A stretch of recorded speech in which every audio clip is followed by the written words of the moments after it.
it's actually this weird form of avoidance and self-protection where it's like, by saying there's no good guys out there, you're absolving yourself of all responsibility for being unable to find a good partner. The reality is, though, that there are good guys out there. You're making excuses, which, that's part of what we're here to help you do, is avoid making those excuses to make sure you're looking in the right places.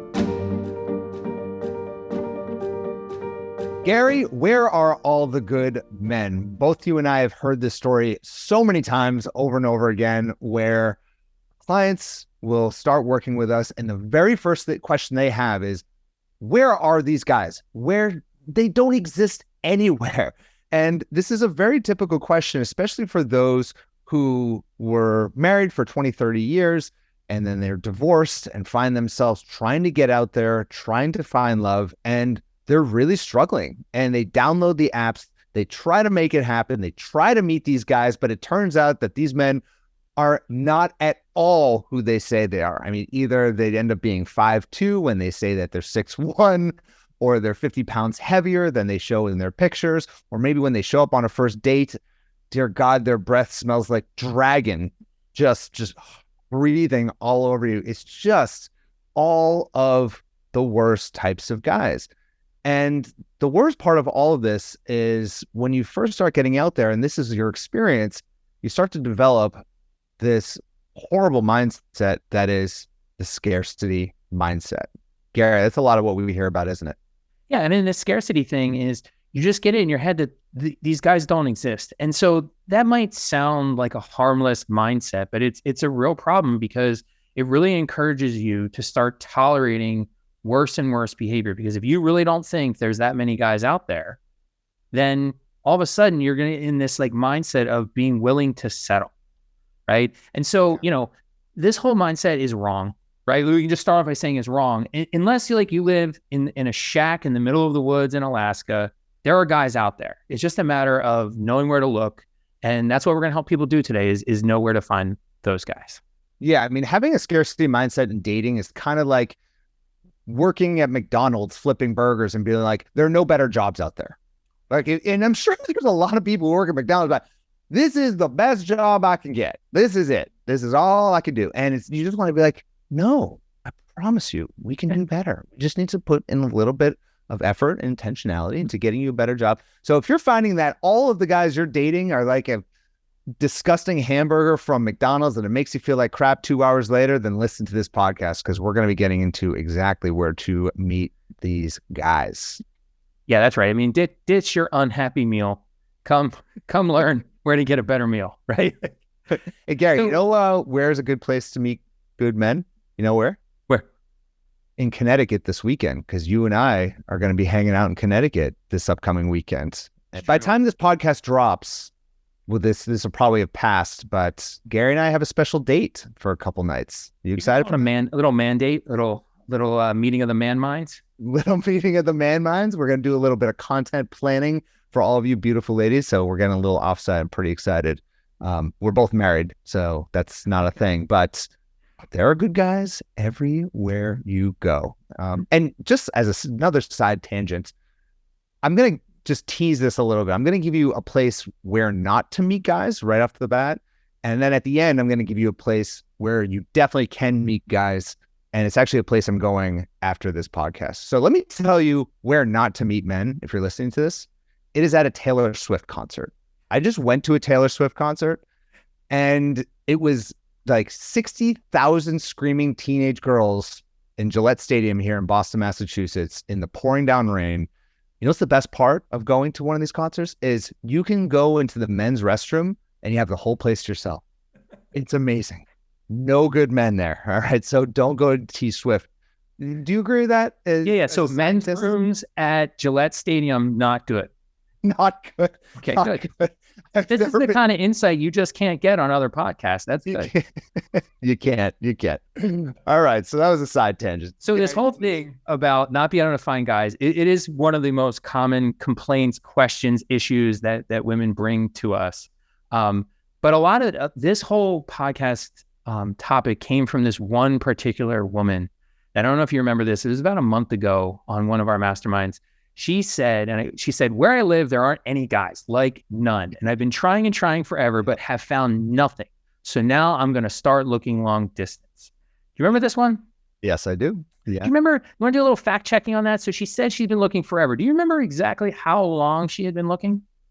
It was like a month, literally a month. I think she was like single for a month. She's like, Maybe. It was like she was speaking as if she was searching her whole life. Oh my God, thousands of men. Dread and misery for a solid 3.2 weeks. Like that was it, right? The other thing was she said she's basically in this toxic wasteland of no guys. Do you remember another fact checker point? Do you remember where she was? Austin, Texas. Austin, Texas. One of the coolest, hippest places you could probably be to meet people. To meet guys, especially, like it's like a mini Silicon Valley. Like there's dudes everywhere, right? No shortage of guys. So we point this out, not to like poke fun at her and her situation, but to point out like this idea that there are no guys, it's more about perception than reality. The problem is your perception does guide so much of your behavior moving forward that it's something we do have to unpack. And that's what we're going to help you do in this podcast is shift that perception, then engage some behaviors that's going to help you actually find where all those good men are. Yeah. And I should say that if you legitimately live in a town of population 300, we have had clients in that situation. Well, maybe there is something we need to actually work through. There may not actually be good men. Although Robin, one of our coaches, pretty sure she found love in her town. I'm pretty sure it's like population, I don't know, 1,000. It's very small. High desert of Oregon. There's nobody there.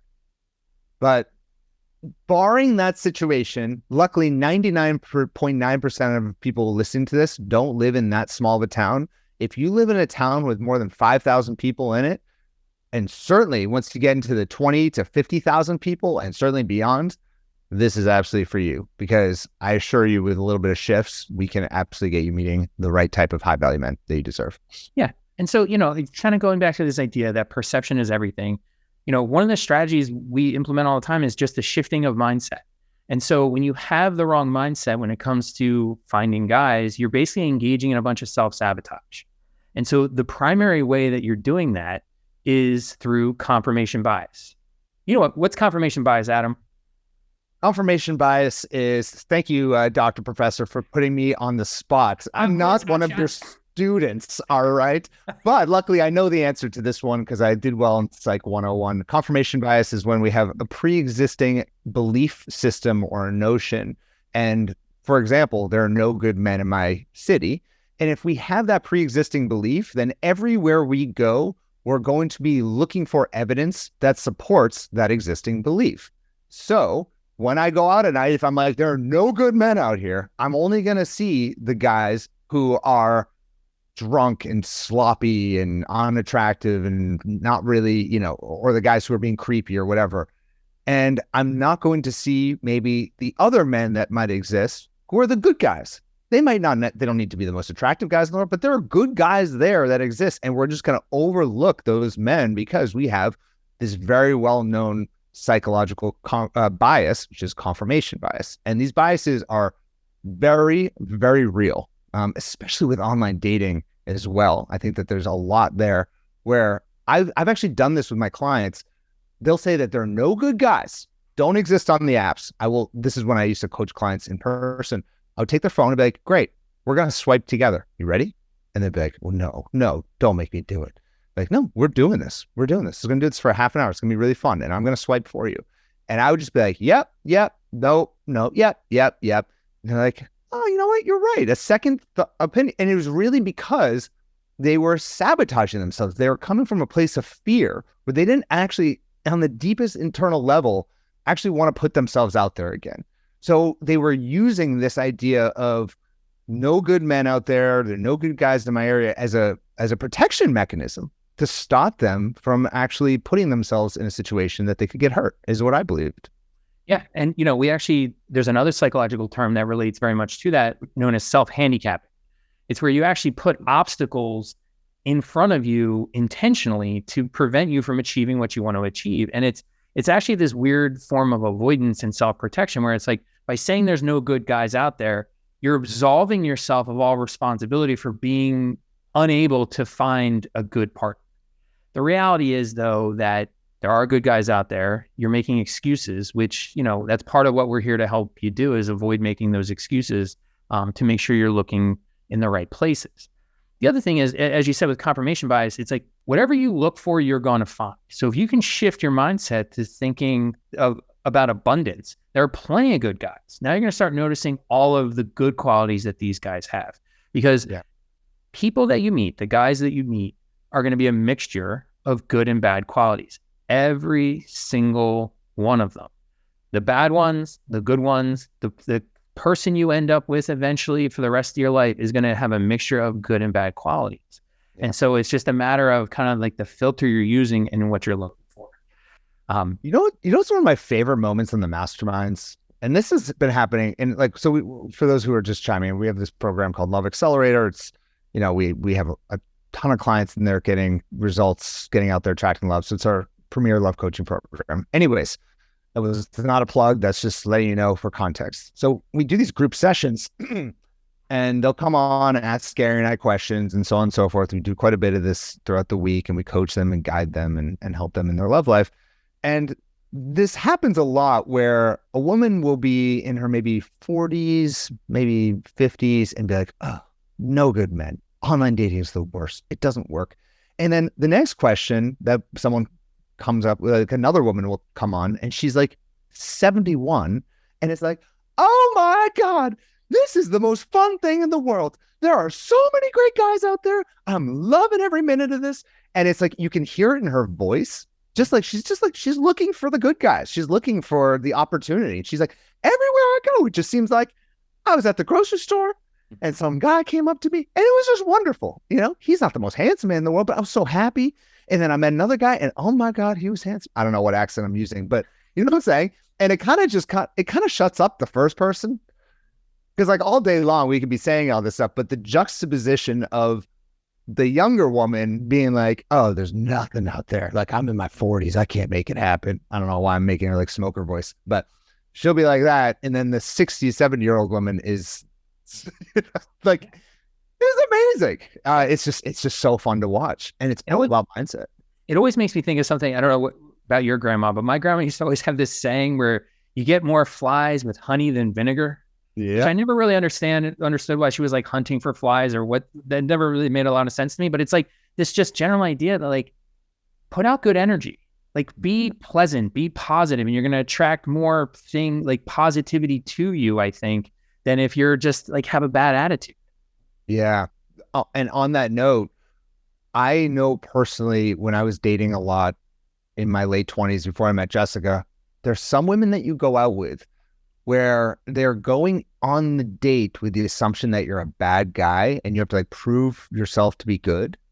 Whereas there are other women who go on the date where it's not that they're being naive, but they're just going to it with a good attitude. And they're like, I'm going to give this guy a chance and see where it goes. And hopefully it's good. And you know that like, it's all about just that core frame of mind that they come with dating. And that woman who sits across from you, the way they ask questions, the way that they're interacting with you, the way that they answer, the way that they're talking about dating and meeting people, it's just so negative. And then you go with a woman who's sweet as honey, and your grandma, she's got some wisdom, man. Well, it's like, like that negative, pessimistic attitude. If you want something to repel men, be negative and pessimistic, right? And if you want to attract more guys, you want to like find those guys that are out there, you just have to be approachable, like smile, be pleasant, like have a good attitude, be curious, be interested in other people. I mean, that's just a good tip outside of dating and just in general in life. Just be interested in other people. And, you're going to attract people to you that way. The one other part of this, we're talking about mindset, and one other piece of the mindset that I think is really important is just this idea of time. And you have to be a little patient. I think this is like one of those areas where, there's this myth of love at first sight. And I think that's ruined us in terms of our expectations and unrealistic expectations about how fast it is that we can find people. And it's made us impatient. And, you and I know from seeing women go through the little love steps and just going through the process that it takes a little bit of time, right? I mean, they're sort of like learning what to do, practicing what to do. But very quickly, like once people start getting into it, week by week, date by date, the quality of the guy increases, right? And they just get better. And it's like any skill, right? It takes a little bit to develop. What's really funny about this is something like we've seen a lot, right? And in preparing for this podcast, like we like do a lot of research, a lot of notes, and you said, "Hey, is there any research on this?" And I was like, not that I know of. And it's like, I know a lot about the relationship science stuff, but like this particular question I've never asked or thought. And I was like, I don't think so. Right. But I did some digging. And a couple of hours later, I have found there's, so Sure, that's why you're our chief love scientist now. Yeah, I spent some, learning the science of the show. Put on my mining helmet, had my light, and I just went into the art. But so essentially, the longer you spend dating somebody, the better the outcome of your relationship, right? So there's one particular study from this economic inquiry. People, when they dated 1 to 2 years, they were 20% less likely to divorce compared to people that dated less than a year. So it's like spending longer dating led to better relationship outcomes. It was even better if you dated for 3 years, right? It was up to like 39%. Before marriage? Dated before marriage? Before marriage, right? And so that's just saying like, lengthen it out. Don't be so quick. And there's 2 other studies, but it's basically when you went too quickly, right? You were impatient. You're like, let's just find a guy, let's get it going, let's and just like jump. Those led to less stable marriages, right? And we're talking about divorce, and we're talking about quality. And so there is something to be said for being patient. The only way I know to speed it up in a smart way is to don't go it alone. Make sure you have support. Make sure you gather the knowledge, learn as much as you possibly can about relationships, and go in with a strategy so you know what you're doing. And just meet a shit ton of people. Go out and meet you want to speed it up? Yeah, that's the way to speed it up. Go and meet a lot of people. And like we see this all the time. Like our program's 6 months, right? We work with women for 6 months, and that's a realistic amount of time to be focusing on this area of your life to expect a very strong result. And frankly, if it had happened much faster than that, where you meet someone where you're in a loving, committed, healthy relationship, I'd say that's too fast. Right? Like we slow people down all the time. Mm-hmm. But with that said, the greatest tool that you have is your willingness to go out and meet new people, even in social settings that are not ideal. To go out in places where it might be a little outside your comfort zone. You might not be comfortable going through a philanthropy event, or your church has a singles event this upcoming weekend, but you've never been to a singles event. So I don't know, I'm not going to do that. Like your willingness to actually just go out there and go full throttle, like pedal to the metal, baby, and just get out there, meet lots and lots of people, and put yourself in situations where, you're going to meet some awkward guys. They're not going to be perfect. That's your superpower. And just on this quick rant, there are some people who join and work with us or want help in this area of their life, and they feel as if they get the answer to this question, like, where do I meet men? Like they feel like there's an answer to this question, this one special place in like Narnia where these tall, handsome men who make $350,000 a year, and just not to be like, whatever, it's not just about money, but you know what I'm saying? Like, are great in bed, they're intellectually stimulating, they're so charming, and they're so ready for a relationship. There's this one place that I'm going to like, this place exists. Well, I'm here to tell you, it doesn't. Like, and that's what the thing is. We get people into our program and we're like, hey, quick note, that place doesn't exist. So we need to work on our mindset, and we need to actually take the real steps to meet people in a lot of different places, high value places, so that we have an opportunity to meet those types of guys. But there's not just one place that you suddenly go and it just solves all of your dating issues. It'd be like if you heard guys asking, like, where's the one place for all the supermodels who are really smart, good moms, like, and et cetera, like, where do they all hang out? Like, where's that one spot? And it's wishful thinking, right? And to your point about being social, there was a quote I came across from a very well-established, well-known relationship expert. This guy says, you can only be as picky as you are social. Are you quoting me? Yeah, it was from Adam LaDolce. I was like, who are you quoting right now on our podcast? And then I'm like, you can only be as social as you're picky. I say that all the time, but it's true. You can only be, that's funny. Good tee up there. You really can only be as picky as you are social. I'm saying that all the time. So many clients of ours are like, there are no good guys out there. And I'm like, well, we have this thing called a social score. And a social score is essentially, I won't go into all the details of it, but it's essentially how many new guys have you met in the past month, generally speaking. And it's my tool belt to actually be like, well, you're actually doing anything. And this will happen all the time. They're like, well, I don't want to go out with this guy because of this. I don't want to go out with this guy because, I don't know, he's wearing like baggy jeans in this online dating profile. Like, how many men have you met in the past 30 days?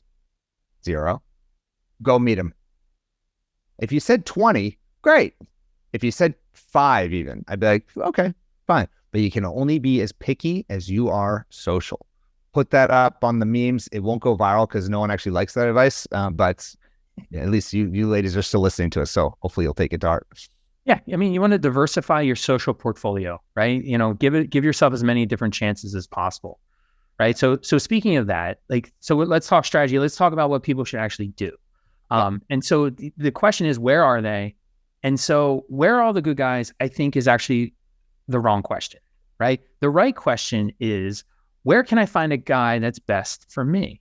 And so start with yourself first. Start with asking yourself, like, what do I like? What are the qualities I like? What are the things I like to do?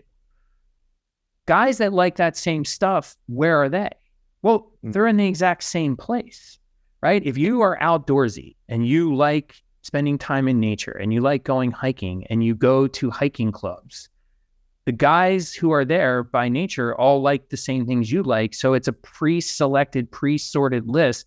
They're by definition higher quality than some random guy you're going to meet at the supermarket, right? It's already baked into the system. And as you're thinking about, like, not only who you are currently, think about who you want to be.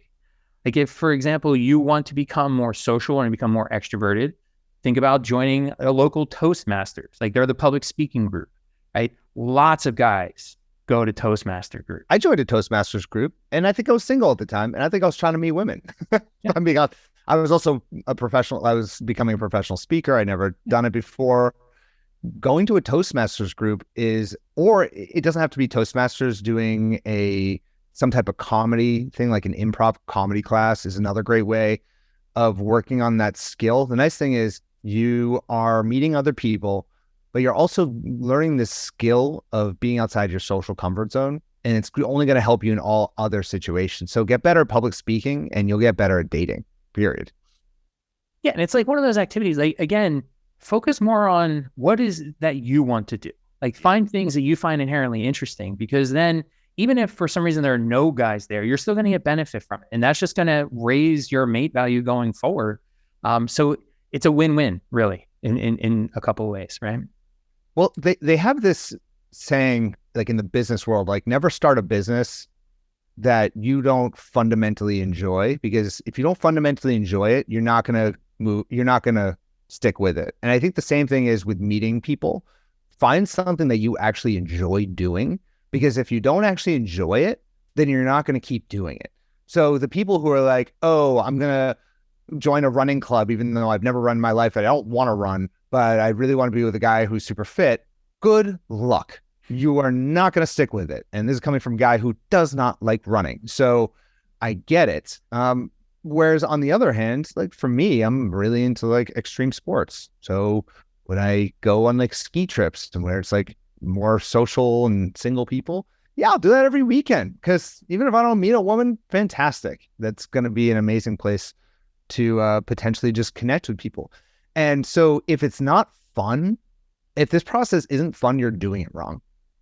Really, if it's not fun, I had a neighbor, and this actually kind of goes counter to this point, but it's just a funny story that I've told. I had a neighbor growing up, and she always wanted to meet a doctor. So she decided to have lunch every single day at the local hospital in the cafeteria. And I guess it worked for her. I mean, that's not fun to me, but the guy she married, who's my neighbor, was a doctor. And she like literally was just going there and hitting on doctors all day. Like, I don't know. So she kind of worked into her schedule and just kind of made it happen. But, find your thing, find your way of kind of doing something that you can do consistently, that lights you up a little bit. I don't know about eating in a hospital, but hey, if that was her thing, by all means. But the great thing about that story is like she knew what she wanted, she knew who she was, and like she from that foundation, it allows you to take action in a more purposeful and intentional way. And I think that kind of thing is great. Like, if you're a local business owner, check out the Rotary Club. Lots of guys at the Rotary Club, right? If you're into politics, any of the local politics groups, I mean, there's going to be guys there.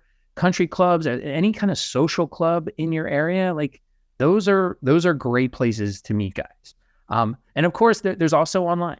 I mean, the guys are on the online apps. And so, we kind of started this off by saying like, hey, you're ready to get out there, you're online, you're not meeting any of the guys. I think Adam's story about sitting with somebody and doing the swiping for her, that's a big piece of it. The other thing that our clients really like is, we help them with what they're posting online, like the pictures, how they're describing themselves.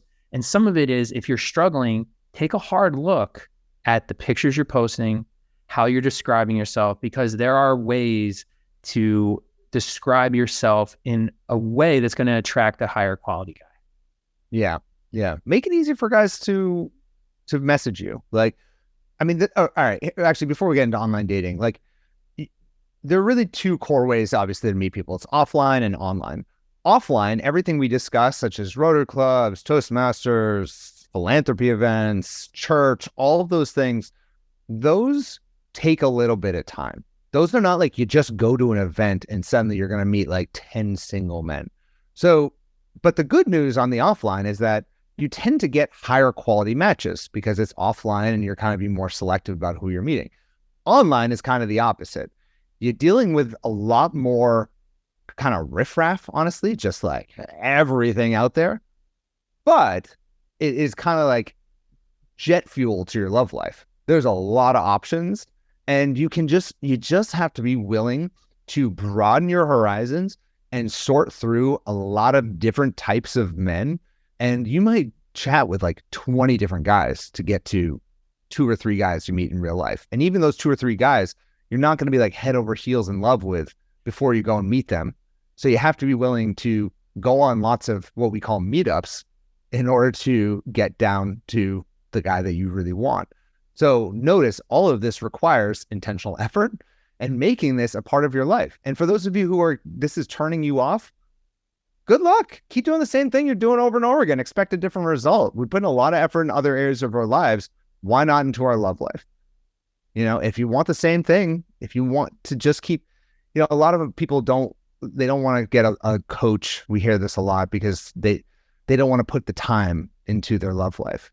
And what our love strategists always say is, well, like, how much time are you currently spending thinking about dating, talking about it with your friends, wasting it on the wrong guys? They'll be like, a lot, years, like 20, 30 hours a week, years of my life. Great. How about we just take some of that time and actually apply it to using real strategies and going to these places, being more proactive and making it happen the right way. And that tends to work, that helps get people over the hump. They're like, you know what? That's it. I'm joining this thing. Yeah. I mean, you can save a lot of time by just doing things the right way. Yeah. Right. And so, a lot of what we talked about today is, just this changing your mindset, shifting your perception about how many guys are really out there. Stop the self-sabotage. Focus on yourself. Know what you want. Know where guys that have those similar interests are. And just make sure you're optimizing for the right qualities, right? Optimize your online profile, optimize how you're approaching your social life. Like you said, increase that social score, be approachable, have a good attitude, and, the right guys are going to find you. Yeah. Amen. And so with that said, just because I don't want to leave you all hanging, we very rarely do call outs on this podcast, but I think it's worth it at this point. If you go to lovestrategies.com, we have a free training on the front end of the website, like that main homepage. And it's going to walk you through what I call my social starfish strategy of getting out there and meeting men. It's 5 core areas that we suggest you focus on to meet guys. It goes a little bit more detail, but we really want to keep this podcast very focused on truly what matters, which is the mindset and reconfiguring your thinking on this front. So hopefully that was really helpful for you. And with that said, Gary, I have to give my bonus. Yeah, good. I was going to make sure.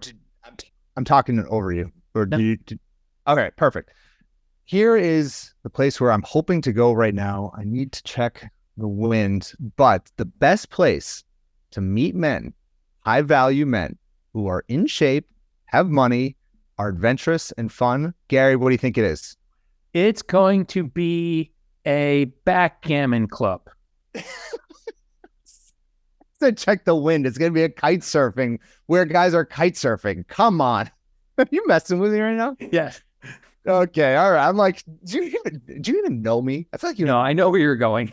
I'm like, Jesus. So, yeah, if you live anywhere near an ocean or anything like that, and guys are kite surfing or windsurfing or I don't know about surfing. Those guys, probably not for you. Kite surfing, though, these guys are in like their 50s, 60s. I see them with their shirts off. Jesus, these are the guys you want to be with. All right. That's how I'm going to end this podcast. So what do you think, Gary? Kite surfing all the way, man. Anything you want to add? No, that's a perfect place to end. Thank you. All right, ladies, go get to it, and I'll talk to you soon.